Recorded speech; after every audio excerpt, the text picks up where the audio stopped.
नमस्कार दोस्तों, रोशन fantasy cricket channel में आपका स्वागत है। अभी हम बात करेंगे 27 फरवरी शाम 7:30 बजे जो मैच खेला जाएगा वीमेंस प्रीमियर लीग का। ये मैच होगा बेंगलोर वीमेन और गुजरात वीमेन के बीच में। जहाँ तक मुझे याद है कि ये जो वीमेंस प्रीमियर लीग है ये 14 फरवरी को स्टार्ट हुआ था और पहला मैच इन दोनों टीम के बीच ही हुआ था, जिसमें बेंगलोर 6 विकेट से जीती थी और 27 फरवरी यानी कि कल फिर से ये दोनों टीमें आमने सामने होंगी। तो इस वीडियो में हम बात करेंगे कुछ अपडेट्स की, प्लेयर्स के परफॉर्मेंस की, किन प्लेयर्स को हमें ग्रैंड लीग या हेड टू हेड में लेना है और किन को कैप्टन या वाइस कैप्टन बनाना है। तो बहुत ही इम्पोर्टेंट वीडियो होने वाला है और मैं बहुत ही श्योर हूँ कि बहुत कुछ सीख करके आप इस वीडियो को देखने के बाद जाइएगा। तो वीडियो को एक बार प्लीज ध्यान से देखिएगा और अगर आपको पसंद आए तो आप सब्सक्राइब कीजिएगा और लाइक कीजिएगा। तो सबसे पहले टीम प्लेयर्स की बात करें उससे पहले कुछ इंपॉर्टेंट अपडेट्स की हम बात करेंगे। अब जहां तक रॉयल चैलेंजर बेंगलोर की बात है तो मेरे ख्याल से उनके तरफ से कोई भी चेंजेस जो है प्लेइंग 11 में देखने को हमें नहीं मिलने वाला है। रॉयल चैलेंजर बेंगलोर का जो लास्ट मैच हुआ था यूपी वॉरियर्स के खिलाफ 24 फरवरी को, तो जो टीम 24 फरवरी को खेली थी वही टीम जो है बेंगलोर का यहाँ पे आपको देखने को मिलेगा। उसमें कोई भी प्लेइंग 11 में चेंजेस लाइकली नहीं है। मे भी कुछ ऐसा हो कि कुछ चेंजेस हो जाए, बट एज ऑफ नाउ ऐसा कोई अपडेट नहीं है कि उनमें कुछ चेंजेस होगा। वहीं पे अगर हम बात करें गुजरात वॉरियर्स की तो इसमें कुछ चेंजेस होने वाले हैं। यहाँ पे जो गुजरात की टीम है, गुजरात की टीम ने जो 25 फरवरी का मैच हुआ था दिल्ली के खिलाफ, उस मैच में इन्होंने एक प्लेयर को बैटिंग में उतारा था, फोबी लिचफील्ड को। अगर यहाँ पे आप देख रहे होंगे, फोबी लिचफील्ड को इन्होंने पहली बार इस सीरीज में उतारा था और ये मिडिल ऑर्डर में बैटिंग करने आई थी और 0 रन पे आउट हुई थी। तो ये इनका पहला मैच था और ये जो है कल जो मैच होगा ये उनका दूसरा मैच होगा। तो इस कल वाले मैच में 27 फरवरी का जो मैच है इसमें हो सकता है कि लिचफील्ड जो है वो ओपनिंग करने आए बेथमनी के साथ। तो ये एक अपडेट हो सकता है कि लिचफील्ड बेथमनी के साथ अपडेट ओपनिंग करे और हरलीन दुएल जो है ये तीसरे नंबर पे बैटिंग करने आ जाए। तो जब टीम अनाउंसमेंट हो जाएगी टॉस के बाद तो इन अपडेट्स को आप ध्यान में रखिएगा और उसी हिसाब से आप टीम में चेंजेस कीजिएगा। अब हम स्टार्ट करते हैं विकेट कीपर सेक्शन से कि किन प्लेयर्स को हमें लेना है हेड टू हेड में, किन को ग्रैंड लीग में लेना है और कैप्टन वाइस कैप्टन ऑप्शंस के बारे में हम बात करेंगे वीडियो के लास्ट में। तो वीडियो में बने रहिएगा। अब सबसे पहले अगर हम विकेट कीपर सेक्शन में जाएं तो हमें ये 3 नाम दिखाई दे रहे हैं। चलो इसमें से इन परमीन को हमने हटा दिया क्योंकि वो प्लेइंग 11 में नहीं है और नहीं आएंगी। तो यहाँ पे केवल 2 हमको देखने को मिलने हैं, बेथमनी और ऋचा घोष। एक एक करके बात करते हैं, ध्यान से सुनिएगा। बेथमनी का बहुत अच्छा जो है ये आईपीएल नहीं रहा है। 4 मैचों में 56 रन, फिर 0 रन, फिर 1 रन, फिर 10 run. 56 run, 0 run, 1 run, 10 run, ये इनका 4 मैचों में स्टैट्स हैं। एक हाफ सेंचुरी, बाकी फिर 3 जो मैचेस हैं बेकार ही गए इनके। अगर हम इनके यहाँ पे ड्रीम टीम पॉइंट्स देखें तो जिसमें 56 रन बनाया था इन्होंने 14 फरवरी को, उसमें 102 पॉइंट्स। फिर यहाँ पे ये एवरेज परफॉर्मेंस है, या फिर बिलो एवरेज आप बोल सकते हैं।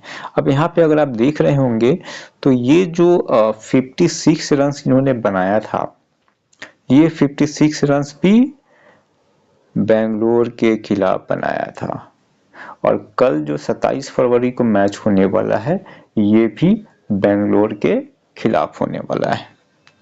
अब यहाँ आपको ये दिखाने का ये मतलब है कि बेथ मुनी बहुत अच्छे फॉर्म में नहीं है, लेकिन बेंगलोर के खिलाफ इनका परफॉर्मेंस अच्छा रहा है, तो हो सकता है कि इस मैच में भी हाफ सेंचुरी या फिर सेंचुरी भी लगा दें। अब यहाँ पे आपका ये डाउट होगा कि इनको हम हेड टू हेड में लें, स्मॉल लीग में लें या ग्रैंड लीग में लें। अब यहाँ पे मैं आपको ये रिकमेंड करूंगा कि अगर आप एक से ज़्यादा टीमें बना रहे हैं तो बेथ मुनी को आप निश्चित रूप से ग्रैंड लीग में ट्राई कर सकते हैं। अगर आप हेड टू हेड के लिए या स्मॉल लीग के लिए जा रहे हैं तो यहाँ पे आपको ऋचा घोष के साथ जाना है।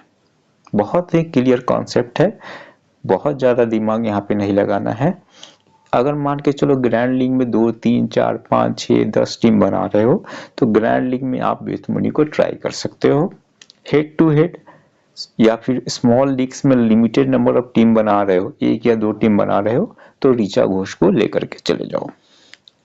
अब अगर हम ऋचा घोष का देखें तो यहाँ पर देखिए सारे जो मैचेस खेले हैं इन्होंने, सभी में ये ड्रीम टीम में थी, तो इसमें कोई डाउट नहीं है, आप इनको लेकर के जाइए।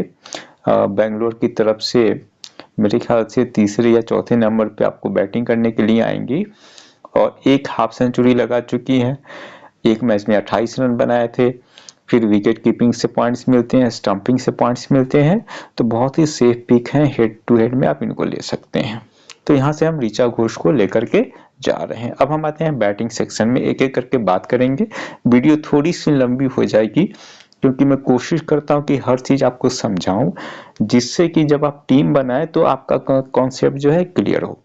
तो ध्यान से सुनिएगा और वीडियो में बने रहिएगा। अब हम बैटिंग सेक्शन में स्मृति मंधाना से शुरू करते हैं। स्मृति मंधाना के लिए मैं कहूँगा कि ये आईपीएल जो है ठीक ठाक रहा है अभी तक। 4 मैचेस में, एक मैच में 9 रन, एक मैच में 81 रन्स, एक मैच में 26 रन्स और एक मैच में 6 रन्स। तो बहुत बढ़िया भी नहीं कहूँगा और एवरेज, मतलब कि इनका अभी तक रहा है इसको, ये जो वीमेंस आईपीएल का जो सीरीज रहा है एवरेज रहा है इनके लिए। अब इनको अगर आप हेड टू हेड के लिए जा रहे हैं तो हेड टू हेड में आप इनको ले सकते हैं क्योंकि बहुत बड़ी प्लेयर हैं, और अगर ये 25-30 रन भी बना देती हैं, कुछ इनको फील्डिंग से पॉइंट्स आ जाते हैं, तो ये जो है ड्रीम टीम में आ जाती हैं। तो हेड टू हेड में आप इनको ले लीजिए। अगर आप एक से ज़्यादा टीम बना रहे हैं तो इनको आप मल्टीपल टीम्स में भी अगर बना रहे हैं तो ग्रैंड लीग में भी आप इनको, मेगा लीग्स में, ग्रैंड लीग्स में भी आप इनको ले सकते हैं। सेफ पिक मेरे ख्याल से होने वाली है। फिर हम ई पैरी के बारे में बात करेंगे। ई पैरी को आप आंख बंद करके ले लीजिए, चाहे आप एक टीम बना रहे हो या 10 टीम बना रहे हो, आप स्मॉल लीग की टीम बना रहे हो या मेगा लीग की टीम बना रहे हो, इनको आपको लेना ही लेना है। अभी के समय में इस वीमेंस आईपीएल में हाईएस्ट रन गेटर हैं, सबसे ज्यादा रन इनके नाम पे है, तो इनको आप ले लीजिएगा। और लास्ट मैच में अगर मैं आपको बता दूं कि लास्ट मैच जो ये खेली थी, लास्ट मैच खेली थी ये 24 फरवरी को यूपी के खिलाफ, तो उसमें इन्होंने बॉलिंग भी करना शुरू कर दिया है, तो बैटिंग के साथ तो पॉइंट्स दे ही रही हैं, अब आपको ये बॉलिंग से भी अगर विकेट्स लेती हैं तो वहां से भी आपको पॉइंट्स दिला सकती हैं, तो डेफिनेटली आप इनको लेकर के जाइएगा। वहीं पे डी वाइट होजे की अब बात करें तो बढ़िया बल्लेबाज हैं और ठीक ठाक इनका जो है परफॉर्मेंस रहा है अभी तक। 4 मैचेस में जो स्कोर्स इनके रहे हैं 4 रन, 42 रन्स, फिर 9 रन्स, फिर 57 रन्स। तो मेरे ख्याल से 2 बार ड्रीम टीम में आई होंगी और 2 बार नहीं आई होंगी। तो इनको आप एक काम कीजिएगा कि किसी मान के चलो कि ग्रैंड लीग में अगर आप एक से ज़्यादा टीम बना रहे हो तो इनको आप ले लीजिएगा, अदरवाइज हेड टू हेड में आप इनको नहीं लीजिएगा। हो सकता है कि 10 रन से कम फिर से आउट हो जाए, बॉलिंग से ये आपको वैल्यू देंगी नहीं, तो फिर हेड टू हेड में आपका नुकसान हो जाएगा। तो ग्रैंड लीग मेगा लीग में आप ट्राई कीजिएगा, क्योंकि ग्रैंड लीग मेगा लीग में थोड़ा सा रिस्क तो लेना ही पड़ता है। बाकी हेड टू हेड में आप इनको नहीं लीजिएगा, हेड टू हेड में नहीं लीजिएगा, ग्रैंड लीग में ले लीजिएगा। फिर हम बात करते हैं पी लिचफील्ड की। जैसे कि मैंने कहा कि पी लिचफील्ड केवल एक मैच खेली हैं, जो कि 25 फरवरी को खेला था इन्होंने दिल्ली के खिलाफ, और उसमें 0 रन पे आउट हुई थी। तो चलो पहला मैच था, आउट हो गई। ठीक ठाक प्लेयर है, हो सकता है कि ओपनिंग करने आए बेथ मुनी के साथ इस मैच में। तो अगर ये प्लेइंग 11 में आती हैं, आएंगी ही, अगर ये ओपनिंग करने के लिए आती हैं, तो आप ग्रैंड लीग में किसी एक टीम में इनको ले लीजिएगा। अदरवाइज हेड टू हेड में मैं बहुत ज़्यादा श्योर नहीं हूँ कि क्या इनका परफॉर्मेंस होगा, तो हेड टू हेड में आप इनको अवॉइड कर सकते हैं। ग्रैंड लीग या मेगा लीग में आप इनको पिक कर सकते हैं। फिर हम आते हैं हरलीन देओल। हरलीन देओल का जो परफॉर्मेंस रहा है इस टूर्नामेंट में, वो बहुत बढ़िया अभी तक देखने को नहीं मिला है। अगर हम इनके लास्ट के कुछ मैचेस में जो इनिंग्स इन्होंने खेला है देखें, तो इनके जो 4 मैचेस खेले हैं इन्होंने, 4 मैचेस में जिनको स्कोर से रहे हैं 9 रन्स, 34 रन्स, 32 रन्स, 5 रन्स। तो ग्रैंड लीग में आप एक आध टीम में आप इनको ले लीजिएगा। हेड टू हेड में मैं अगेन इनको आपको रिकमेंड नहीं कर रहा, बट अगेन इस मैच में जैसा कि मैंने शुरू में अपडेट जो आपको शेयर करा था कि इस मैच में हो सकता है कि ये प्रमोट हो बैटिंग ऑर्डर में, तो वो डिफरेंट सिनेरियो है। बट अगेन आप ग्रैंड लीग में डेफिनेटली इनको ट्राई कीजिएगा। ग्रैंड लीग में अगर अच्छा खेलती हैं, ड्रीम टीम में आ सकती हैं, बट हेड टू हेड में आप इनको अवॉइड करके चलिएगा। तो कुछ इस तरह से आपको विकेट कीपर और बैटिंग सेक्शन से प्लेयर्स को सिलेक्ट करना है। अब हम आते हैं ऑलराउंडर सेक्शन में। ऑलराउंडर सेक्शन में सबसे पहले ए गार्डनर आती है, बहुत बढ़िया जो है ऑलराउंडर है और हमेशा जो है बेहतरीन परफॉर्मेंस देती हैं। अगर इनके लास्ट के कुछ हम स्कोर्स की बात करें, तो जो लास्ट मैच खेला था इन्होंने, लास्ट मैच में इन्होंने अगर हम इनके बैटिंग की पहले बात करें, तो लास्ट मैच 25 फरवरी को जो दिल्ली के खिलाफ था, हालांकि उसमें 3 रन पे ये आउट हो गई थी, लेकिन 3 ओवर में 33 रन दिया था, 1 विकेट लिया था। तो इतनी अच्छी ऑलराउंडर है कि अगर बैटिंग से किसी मैच में नहीं चल पाती हैं, तो अच्छी बॉलिंग करके आपको वहां से ये पॉइंट्स दिला देती हैं। और 2-4 मैचों में सबसे बड़ी बात है कि गार्डनर जो है 4 मैचों में 2 मैचेस में हाफ सेंचुरीज लगा चुकी हैं, और उसमें से जो हाईएस्ट स्कोर था 79 रन्स, वो इसी टीम के खिलाफ था। तो इस चीज को ध्यान में रखिएगा। फिर 52 रन्स की पारी इन्होंने यूपी के खिलाफ खेला था 16 फरवरी को। तो मस्ट पिक है, चाहे आप कोई सी भी टीम लीग के लिए टीम बना रहे हैं, एक टीम भी बना रहे हैं तो इनको ले लीजिए, मल्टीपल टीम्स बना रहे हैं तो इनको आप ले लीजिए। तो ये मस्ट पिक होने वाली है। अब डी डॉट इन की बात करें, डी डॉट इन जो है वन ऑफ दी की प्लेयर्स हैं अभी गुजरात के लिए, और बैटिंग बॉलिंग दोनों से आपको वैल्यू देती हैं। मेरे ख्याल से मिडिल टॉप ऑर्डर जो है बैटिंग क्रम है इनका लास्ट के 5 मैचेस में, हालांकि बहुत लंबा स्कोर नहीं है, लेकिन 20s 30s ये बना लेती हैं। तो वहाँ जो इनका ऑलराउंडर का काम होता है, अगर आप 20 ओवर का मैच खेल रहे हैं तो कम से कम 25-30 रन आप जरूरत पड़े तो आप बना दो, और 2-3 विकेट्स आप निकाल लो, तो वो काम जो है डी डॉट इन बहुत ही अच्छे से कर रही हैं। तो डेफिनेटली जो है बहुत ही अच्छी पिक जो है होने वाली है, और आप इनको ग्रैंड लीग में भी ले सकते हो और हेड टू हेड में भी ले सकते हो। अगर हम इनके लास्ट के कुछ बॉलिंग स्पिल्स देखें, तो 4 ओवर इनको ऑलमोस्ट मिलता है हर मैच में करने के लिए, और 3 मैचेस में से 1 मैच में 2 विकेट निकाला है, बाकी के 2 मैचेस विदाउट विकेट्स गई हैं। बट अगेन वहां पे इन्होंने बॉलिंग से कुछ बैटिंग से जो है आपको वैल्यू दिया है, तो डेफिनेटली आप इनको लेकर के जा सकते हैं।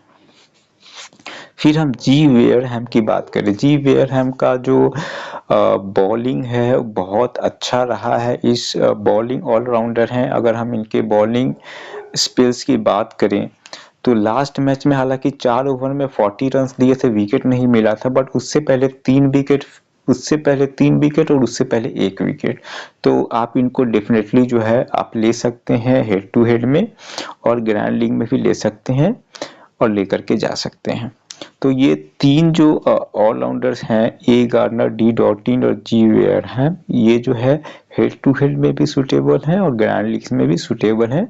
तो आप अपने हिसाब से इनको हेड टू हेड में भी लीजिए, ग्रैंड लीग्स में भी लीजिए। फिर वहाँ पे के आहूजा आते हैं। के आहूजा को आप स्किप करके जा सकते हैं। कनिका आहूजा इनका पूरा नाम है, स्पिनर हैं। ग्रैंड लीग के किसी एक मैच में आप ट्राई कर लीजिएगा, बाकी बहुत ज़्यादा मैं आपको रेकमेंड नहीं कर रहा। 3 मैचेस खेले हैं जिसमें से 2 मैचेस विदाउट विकेट्स गए हैं। एक मैच में 3 ओवर में 19 रन देके 1 विकेट लिया था। तो उस हिसाब से किसी एक ग्रैंड लीग मैच में आप ट्राई कर लीजिएगा, बाकी ज़्यादा इन पे जो है दिमाग हम नहीं लगाएंगे, और हेड टू हेड में तो डेफिनेटली हम इनको स्किप करेंगे। तो कुछ इस तरह से ऑलराउंडर सेक्शन से आपको सिलेक्शंस करने हैं। अब हम बॉलिंग सेक्शन में जाते हैं। बॉलिंग सेक्शन में सबसे पहला नाम जो आ रहा है आर सिंह ठाकुर का। रेणुका सिंह जो है वो बहुत बढ़िया जो है पेसर हैं, बहुत बढ़िया परफॉर्मेंस दे रही हैं इस वीमेंस आईपीएल में, और डेफिनेटली आप हेड टू हेड में इनको ले सकते हैं और इनको आप ग्रैंड लीग में भी ले सकते हैं।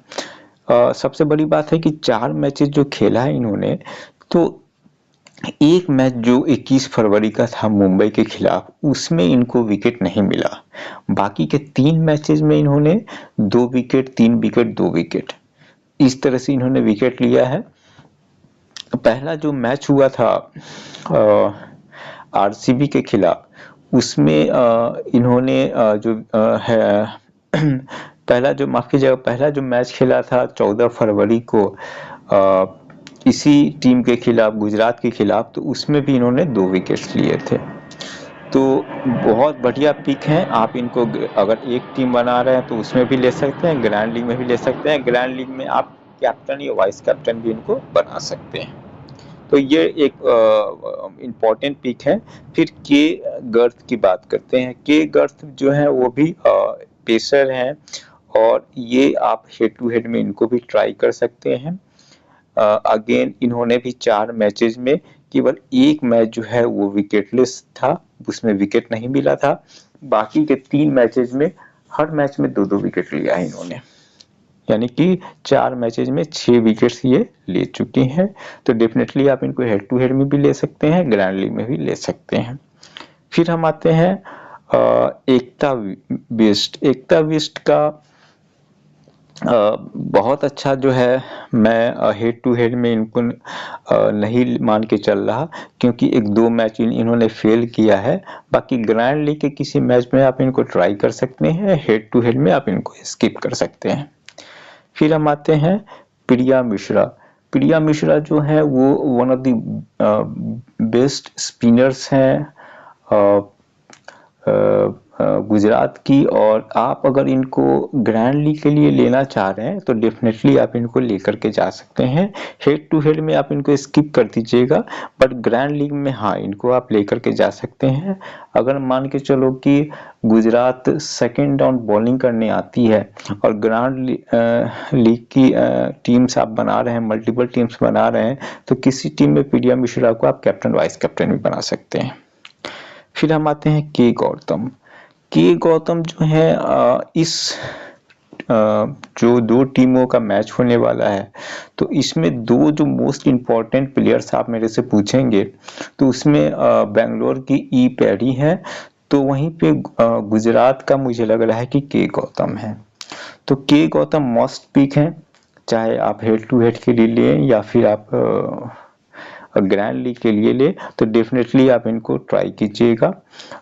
हो सकता है कि इनको प्रमोट किया जाए और बैटिंग ऑर्डर में, और बैटिंग करते हुए आपको दिखाई दें और वहां से भी आपको पॉइंट्स दिलाएं।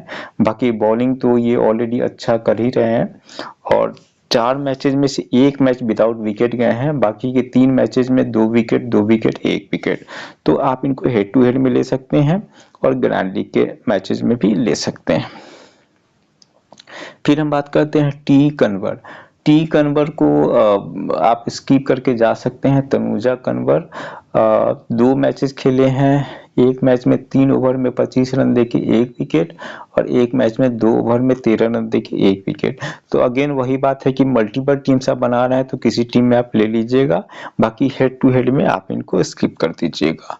तो कुछ इस तरह से आपको प्लेयर्स को ले करके चलना है। हाँ, यहाँ पे ऑलराउंडर सिलेक्शन में एक इम्पॉर्टेंट चीज मैं बताना भूल गया था।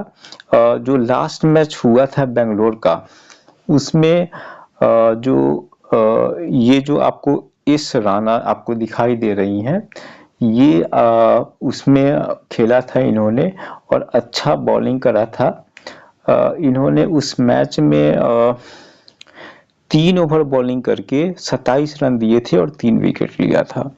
तो मेरे ख्याल से ये जो है प्लेइंग 11 में रहेंगी, और अगर ये प्लेइंग 11 में आती हैं और मेरे ख्याल से आएंगी ही, तो आप इनको भी हेड टू हेड में ले लीजिएगा, क्योंकि हो सकता है कि इस मैच में अच्छा जो है बॉलिंग करें और जो है 2-3 विकेट्स निकाले, तो इनको भी डेफिनेटली आप ट्राई कर लीजिएगा। तो कुछ इस तरह से आपको प्लेयर्स को लेकर के चलना है।